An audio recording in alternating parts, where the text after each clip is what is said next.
정책학적 측면에서 다루어지지만은 사실 경제학적인 측면에서도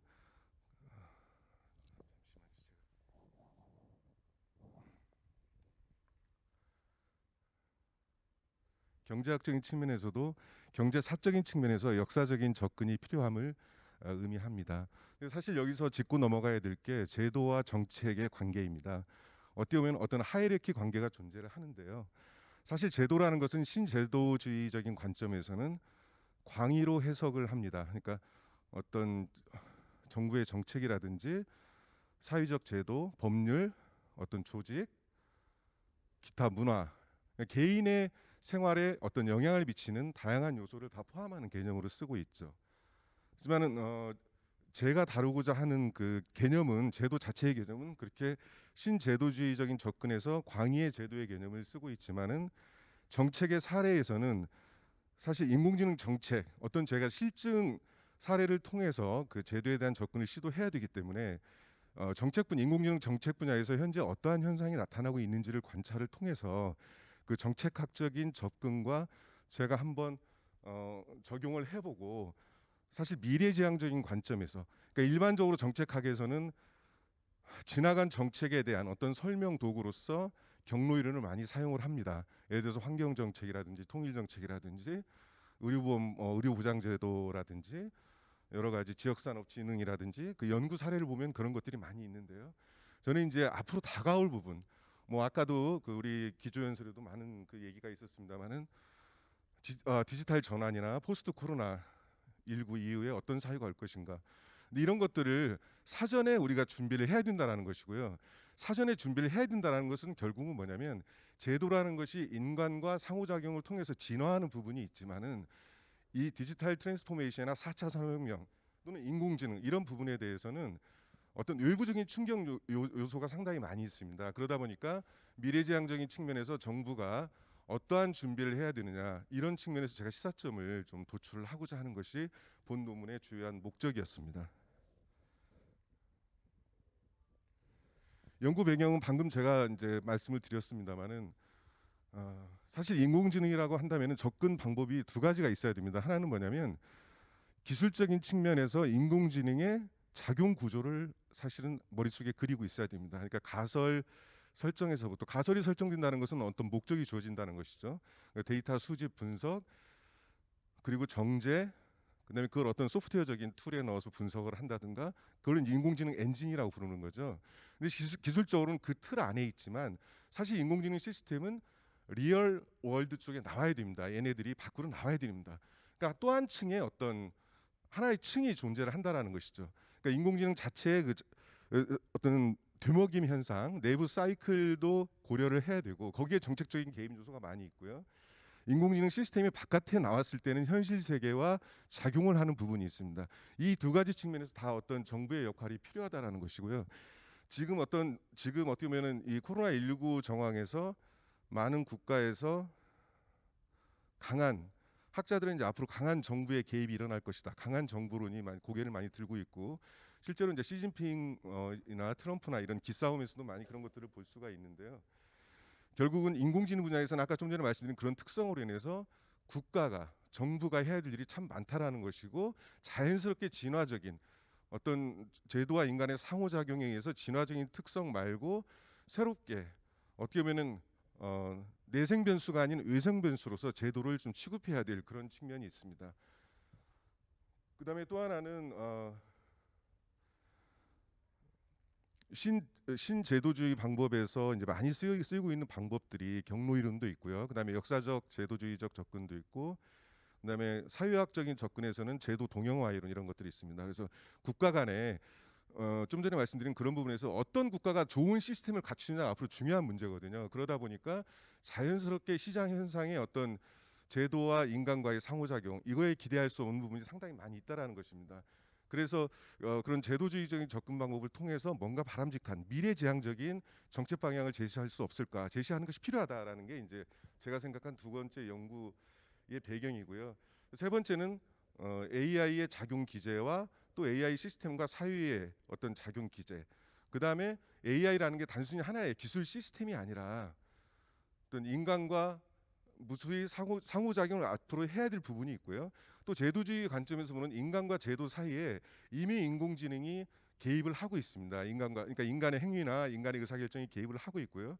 또 하나는 더 큰 문제는 인공지능 자체가 제3의 주체로서 기계와 기계가 의사결정을 하는 게 상당히 많아지고 있습니다. 그러니까 예를 들어서 스마트 에너지 시스템 이런 경우는 에너지 거래 시스템 이런 데서는 인공지능끼리 의사결정을 해서 뭐 예를 들어서 전력을 사고 판다든가 이런 시스템이라든지 인공지능이 부지불식간에 또는 정해진 대로 어떤 룰에 의해서 의사결정을 하는 경우도 많이 있습니다. 결국은 인공지능을 제3의 행위의 주체로서 다뤄야 될 시점도 가까이 와 있다고 볼 수가 있겠습니다.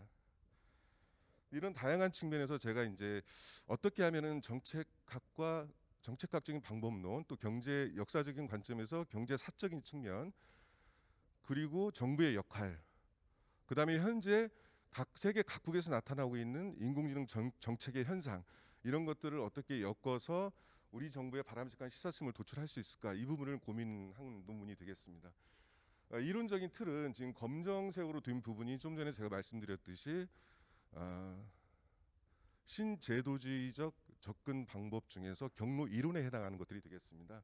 그래서 외부 충격이 주어졌을 때 기존 시스템에 반영할 수 있다 없다, 어떤 수정이 필요하다 또는 저항이 있다, 뭐 옹호 모형이라든지 타협 모형도 존재를 하고요. 또 경로 진화가 이루어져서 경로 창조로 가는 새로 경로가 만들어지는 부분도 있습니다. 그다음에 이제 아예 인공지능이나 데이터 부분에는 제도가 없는 부분도 상당히 많이 있습니다. 현재도 앞으로 많이 나올 걸로 예상이 되고 있고요. 이번에 예를 들어서 우리나라 데이터 3법 개정이 됐지만 개인정보의 정의라든지 개인정보의 식별 가능성, 뭐 결합정보라든지 해결되지 않은 문제들이 무수히 많습니다. 결국은 새로운 제도가 생겨야 된다는 것이죠. 근데 이렇다 보니까 현재 관찰되고 있는 것들로부터 이런 경로가 새로 만들어지는 모습이 필연적일 것이다라고 저는 가정을 하고 있습니다. 본 논문의 주요한 그 과정이 되겠습니다. 그다음에 인공지능을 아까 제가 내부 되모금 시스템, 사이클, 순환 사이클 시스템, 그다음에 인공지능 시스템 자체가 외부 실제 세상하고 어떤 환류 또는 교류해야 되는 거죠. 리얼월드로 나가야 되는 그런 부분에서 결국 인공지능은 하나의 외부에 주어지는 충격으로 받아들일 수밖에 없다라는 게 또 하나의 가정이 되겠습니다.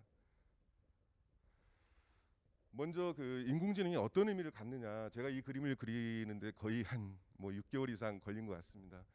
그러니까 제가 원래 이제 전공이 경제사, 경제학설사, 뭐 사상 이런 쪽이었습니다. 그래서 이거 뭐 억지로 짜맞추기라는 생각도 참 해보기도 했습니다만은 저는 결정적으로 그 2차 산업혁명기와 매우 닮은 꼴에 지금 상황에 처해 있다라고 봤습니다. 그러니까 좌측에 먼저 보시면은 사실 인류 역사상에서 굉장히 수천 년 동안 어쩌면 수만 년 동안 인류가 옷을 입은 그 시점부터 풀지 못했던 문제가 실을 짜는 거였습니다. 그러니까 실이 존재할 경우에 옷감을 짜는 것은 쉽습니다.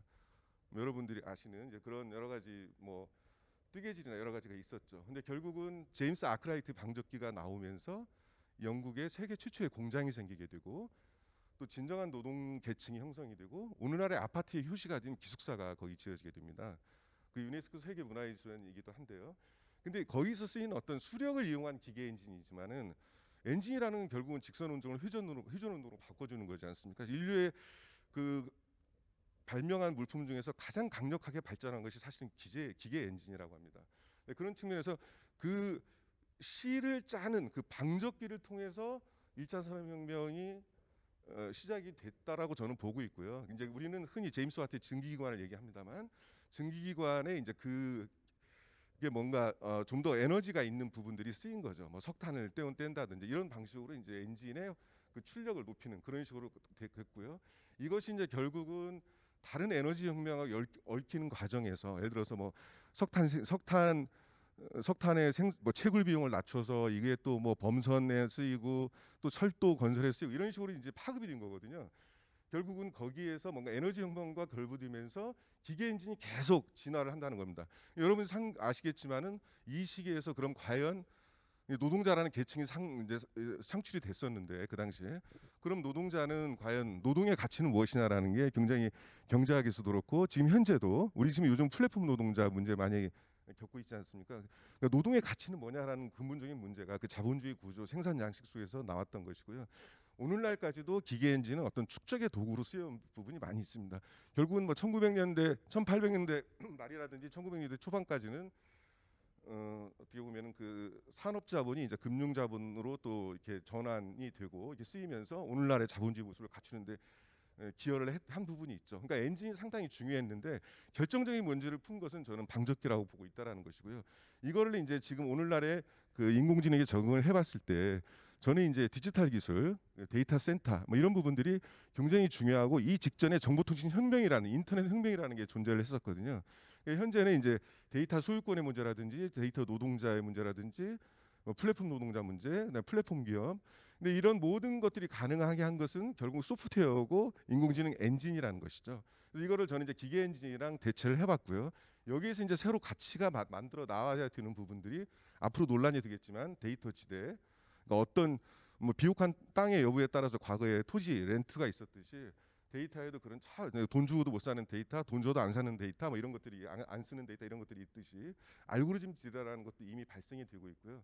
근데 인공지능이라는 게 제가 봤을 때 이렇게 디지털 엔진으로서 새로운 작동을 할 가능성이 굉장히 높아지고 있는데 여기에서 가장 핵심적으로 과거 1차 산업혁명기와 다른 점은 뭐냐면 실제 세상과의 계속적인 소통 과정이 엄청나게 빨리 이루어지고 수시로 순식간에 이루어지고 있다라는 것이고 우리 스스로가 프로슈머가 될 수도 있다라는 것입니다. 되고 있다라는 것이고 결국은 현실 세계와 가상 세계가 즉각 만나면서 혁명적인 그런 징조가 나타나고 있다라는 것이죠. 근데 저는 이제 산업 생산 시스템 그 산업 생산 모드와 어떤 인공지능 어떤 그 디지털 그런 생산 체계와 직접 비교를 통해서 인공지능이 가히 혁명적인 요소가 충분히 있다라고 저는 이제 이렇게 보고 싶었습니다.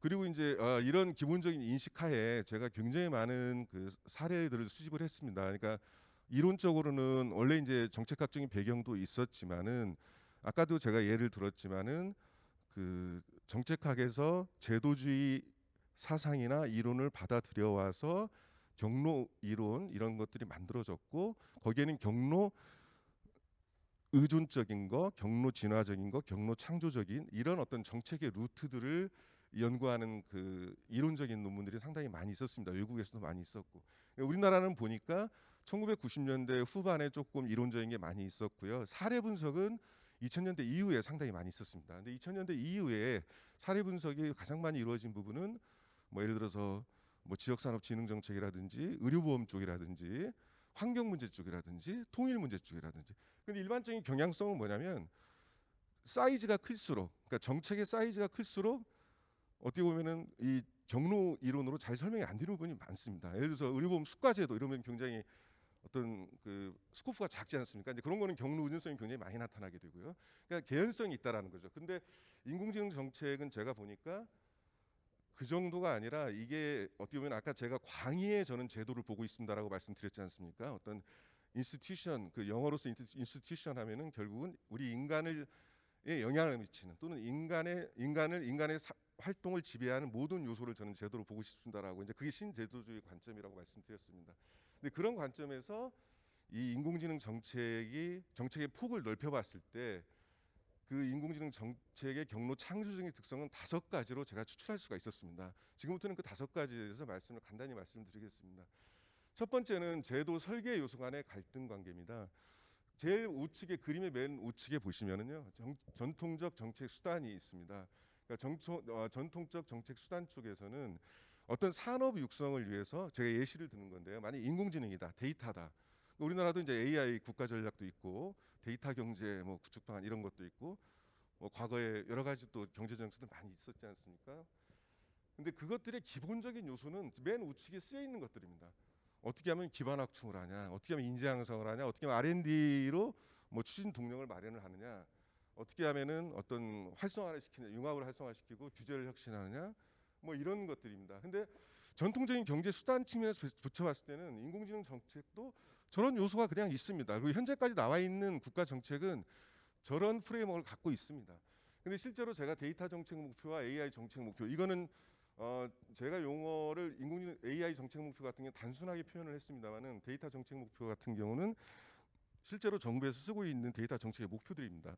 그러니까 이거를 AI 정책하고 정확히 제가 비교를 해봤을 때 여기에 이제 중요한 대응 포인트가 있다라는 것입니다. 그러니까 데이터 같은 경우도 데이터 내부에서 데이터를 잘 활용하려는 움직임과 데이터를 보호하고 데이터의 주권을 보호하는 이런 정확히 맞서고 있는 양쪽에서 팽팽한 그런 긴장감이 있는 갈등 관계에 있는 것이고요. 또 하나는 데이터와 인공지능의 관계도 마찬가지입니다. 우리나라 정책 구조에서 예를 들어서 데이터를 관리하고 있는 행안부 같은 경우에는 우리나라 공공 데이터 개방이 충분히 돼 있다라고 얘기를 하고 있고 실제로 지능형 전자정부 시스템에 이제 그런 철학들을 많이 담아서 정책들을 하고 있습니다만 대안들을 마련하고 있습니다만은 인공지능을 개발하는 기업들의 입장에서는 충분하지 않다라고 얘기를 하고 있거든요.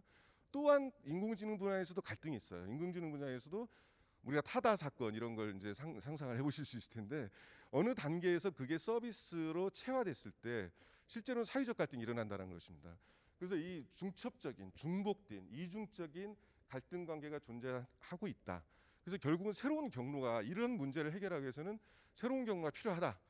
이런 부분을 이제 말씀드리는 게 저 그림이고요. 그다음에 이제 두 번째는 근데 이제 그거를 제가 국내 사례, 외국의 사례를 통해서 이런 거를 어떻게 해결하고 있더라라는 거를 이제 관찰 포인트로 내세운 거고요. 두 번째는 이제 정책의 확장성입니다. 그러니까 정책의 확장성이라는 건 뭐냐면은 처음에는 이 정책이 기술 정책에 출발을 하죠. AI 기술 육성 뭐 아니면은 두 번째 거의 비슷하게 출발하는 게 AI 산업 정책 이렇게 또 출발합니다. 그럼 산업 정책이 아까 뭐 무슨 디지털 전환 밑에 있는 많은 그 정책들이 나올 수가 있는 거죠. 뭐 빅데이터, 뭐 IoT, 센서, 뭐 5G 뭐 이런 막 여러 가지가 있을 수 있는 거예요.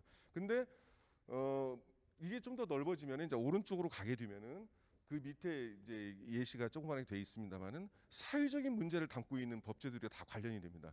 그러니까 인공지능 정책에서 이제 데이터 거래에 관한 거라든지 데이터 보호라든지 그다음에 이제 앞으로 다가올 데이터 거래제도 그다음에 이제 지금 논의를 막 시작하고 있는 인공지능 윤리라든지 지금 우리나라에 제가 문제 중에 하나가 뭐냐면요 양극단의 논리를 하고 있다라는 거예요. 현실적인 거는 갈등 때문에 헤쳐나가지 못하는 부분이 되게 많은데 다른 한쪽에서는 이 윤리 얘기를 뭐 많이 해서 나쁠 건 없는데 윤리 쪽에 너무 많은 지금 논의가 사실 모아져 있어요. 사실은 제가 봤을 때는 그 접점에 있는 정책적인 요소가 굉장히 많이 있거든요.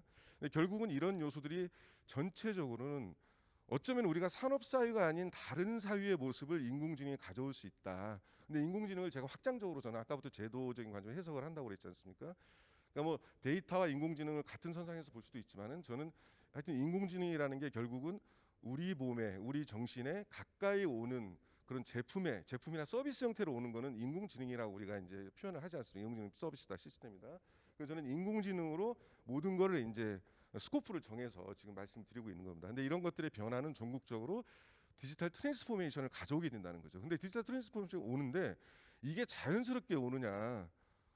그리고 우리나라가 얘기하는 것은 사람들이 보통 얘기하는 거는 특정 지능형 시스템, 뭐 물관리 시스템이라든지 스마트 시티라든지 뭐 이런 것들이 도입되면 다 해결되는 것처럼 사실 얘기하고 있거든요. 그렇지 않다라는 걸 저는 말씀드리고 싶은 거고 모든 거를 전체주의적으로 접근을 해야 된다라는 거고 왜 전체주의고 홀리스틱하게 어프로치를 해야 된다라는 지를 제가 이제 보여드렸다는 것이고 우리나라나 외국이나 노력은 하고 있지만 아직도 더 필요하다라는 그래서 두 번째 이제 새로운 경로가 필요한 이유로 봤고요.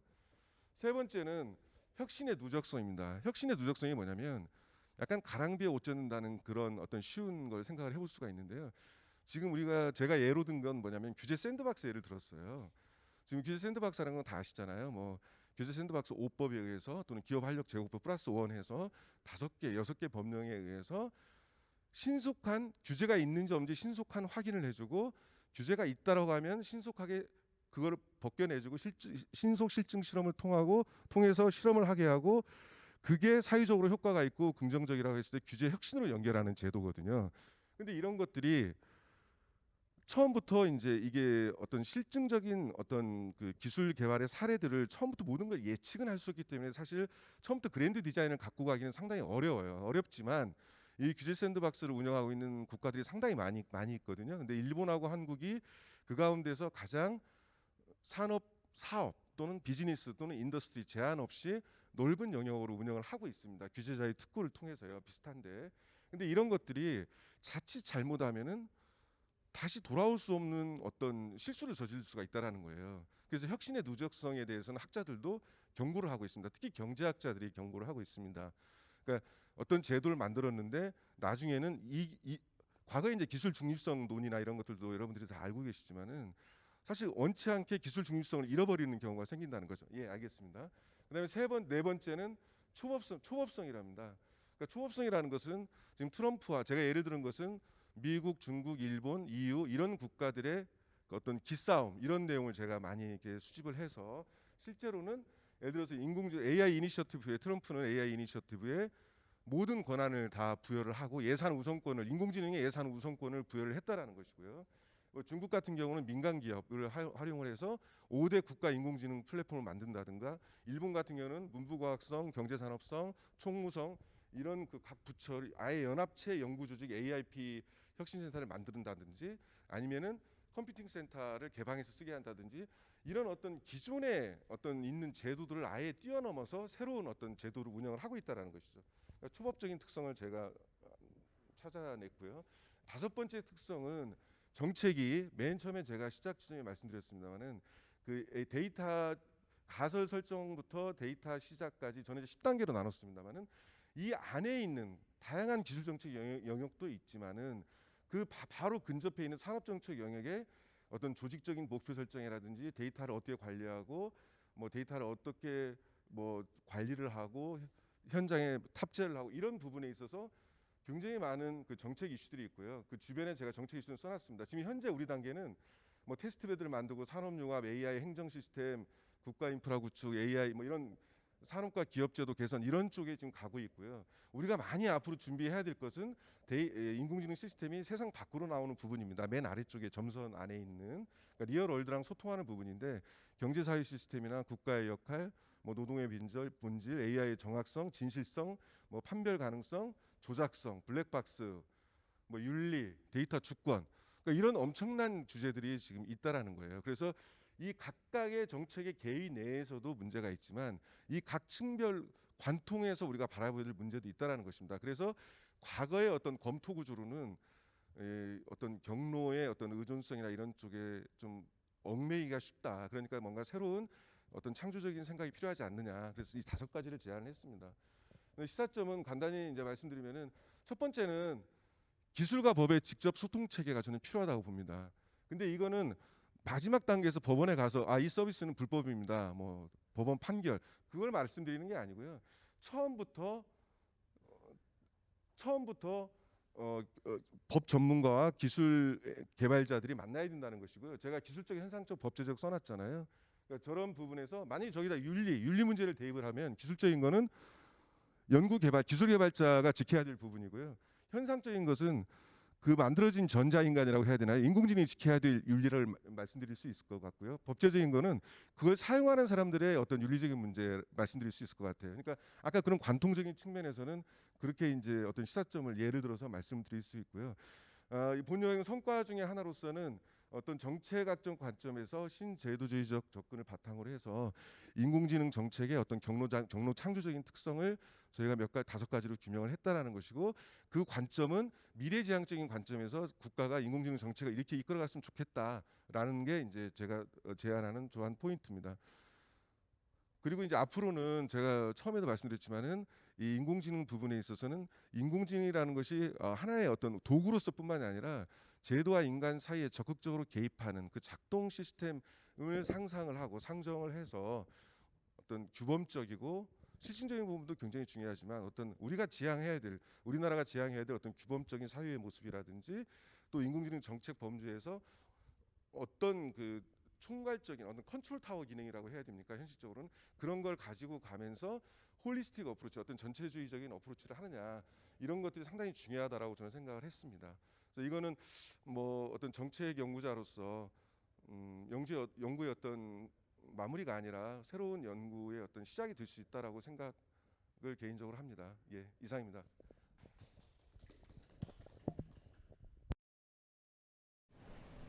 코로나19 때문에 이제 발표가 어려워졌을 것 같아요. 제가 아까 처음에 숨이 막혀. 예, 숨이 막히다가 했어요. 처음에 너무 숨이 막혀. 예, 모습도 봤는데요.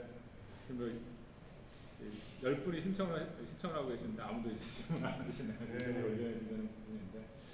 그래서 뭐 개인적으로는 시간을 더 들여서 그 깊은 내용 같은 좀 듣고 싶다는 생각이 좀 들 정도로 거대 담론인데 저희한테 그 새로운 기술, 그 혁신 관점에서 본다 그러면 AI와 정책에 대한 부분을 갖다가 큰 틀에서 볼 수 있는 기회를 갖다가 제공해 주는 건데 개인적으로는 이제 패스 디펜던시가 아니라 패스 크리에이션 형태로 해서 교과서를 갖다가 책을 하나 써주시면 좋다는 생각이 들고, 그 다음에 리얼 월드하고 이 상호작용을 하는 부분은 기든스가 얘기했던 스트럭처레이션을 갖다가 한번 그 보시게 되면은 이 패스 크리에이션에 대한 부분에 있어가지고 조금은 더 현실적인 또 시사점을 갖다가 도출할 수 있지 않을까라고 하는 제가 좀 짧은 경험에서 이제 말씀을 갖다가 드리고요.